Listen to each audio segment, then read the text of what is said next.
The G7 summit saw the United States sign multiple agreements, and we decided to pull out of those after Canada announced its intention to file retaliatory tariffs in response to those imposed on Canada by the U.S. on steel and aluminum.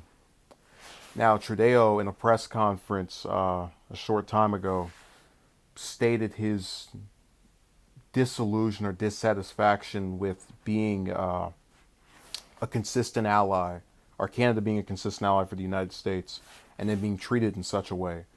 And again, these comments are very demure. They're not. There's nothing about them that are. It's about as polite as you can get.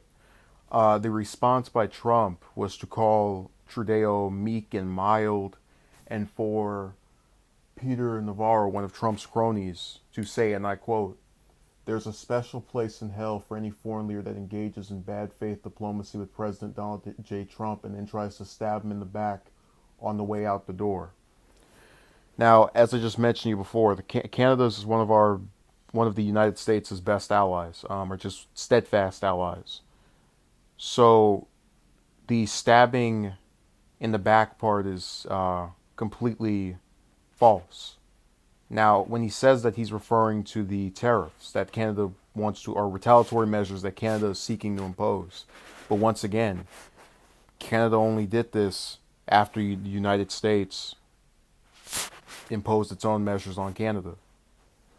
So we're kind of the backstabbers here. And you know, I've tried to explain several times that you have controversies that almost seem self-inflicted and just on this world of bizarro nature.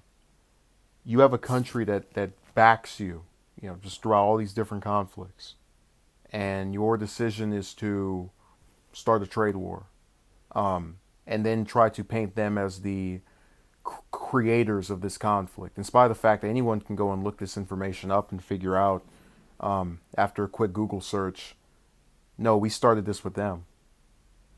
And it's all the more puzzling that you have people who actually are trying to insist that somehow, in not sitting around and being meek and mild, as Trump is calling Trudeau, there's some form of conspiracy here.